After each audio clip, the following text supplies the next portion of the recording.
মা একটা সিম্পল কথা কেন বলছো না? তোমাদের মতো করে যদি আমাকে সবকিছু করাবা, তোমাদের কালচার যদি ফলো করাবা, তাহলে আমাকে দেশে রেখে দিতা, বাইরে কেন পাঠাইছো? আমি তো ওখানে গিয়ে একটা লাইফস্টাইল অ্যাডাপ্ট করে ফেলছি, তাই না? এখন তো জোর করলে আমার জন্য ডিফিকাল্ট হয়ে যায় সবকিছু। বাবা বুঝাচ্ছ না কেন? কি বোঝাবো তুমি আমাদের? আমি যা বলছি তার বাইরে একটা কথাও বলবি না। এখন থেকে আমি যা বলবো প্রত্যেকটা কথা মেনে চলবি। কি হয়েছে? আপনাকে যেন একটু কেমন লাগছে। কোনো কিছু নিয়ে কি আনকমফোর্টেবল ফিল করছেন?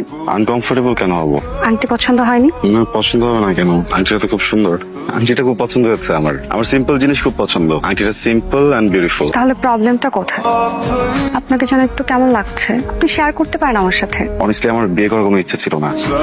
মার প্রেশার, সো ভাবলাম যে বিয়ে তো কখনো কখনো করতে হবে, যেহেতু মা তো প্রেশার দিচ্ছেন করেই ফেলি। এখানেই ঝামেলাটা। আমি আগে কখনো কোনো রিলেশনশিপে যাইনি। মানে ক্যাম্পাসের ফ্রেন্ডরা ছিল বা কলেজ লাইফে কিছু মেয়ে ফ্রেন্ড ছিল, ফ্রেন্ডশিপ পর্যন্তই।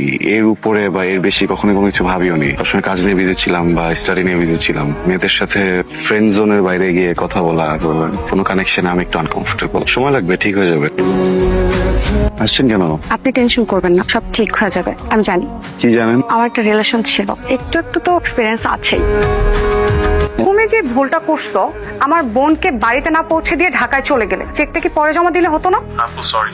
চুপ করো, তুমি যত চলেই গেছো, তোমার আর আসার দরকার নেই। কি হচ্ছে মা? আর বলবেন না আন্টি, ড্রাইভারকে বলেছিলাম আমার বোনকে রিসিভ করতে, ও তাকে ফেলে রেখে চলে গেছে। এটা যে ব্যাপার হইলো, এটা নিয়ে মন খারাপ করে কিছু নেই। আমাদের গাড়ি তো আছে নাকি? স্বামী, আই স্বামী, হ্যাঁ মা, বলো। গাড়িটা নিয়ে একটু স্টেশনে যা। স্টেশনে কেন? ও বোন আসতে আসতে তাকে পিক করবে। সমস্যা নেই, আমি তাহলে গাড়ি চাবিটা কাউকে দিয়ে দিচ্ছি, তোমরা পাঠাতে দাও। হ্যাঁ, কাউকে কেন?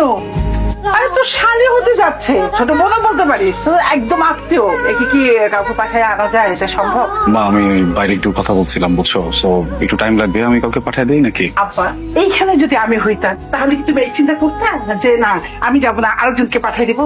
তোমার সাথে আসলে কথা পারবো না, যাচ্ছি আমি চেঞ্জ করি। আরে দাঁড়া, চেঞ্জ করতে হবে কেন? সুন্দর লাগতেছে তো। বাবা একটু চেঞ্জ করে যাই, এই কলটা তো আমি নিতেই পারি নাকি? আচ্ছা তাড়াতাড়ি কর। Thank you. আপনি আমাকে ডিটেলটা দিয়ে দেন। মেসেজ করে দিচ্ছি। এইবার মুখে হাসি ফুটেছে।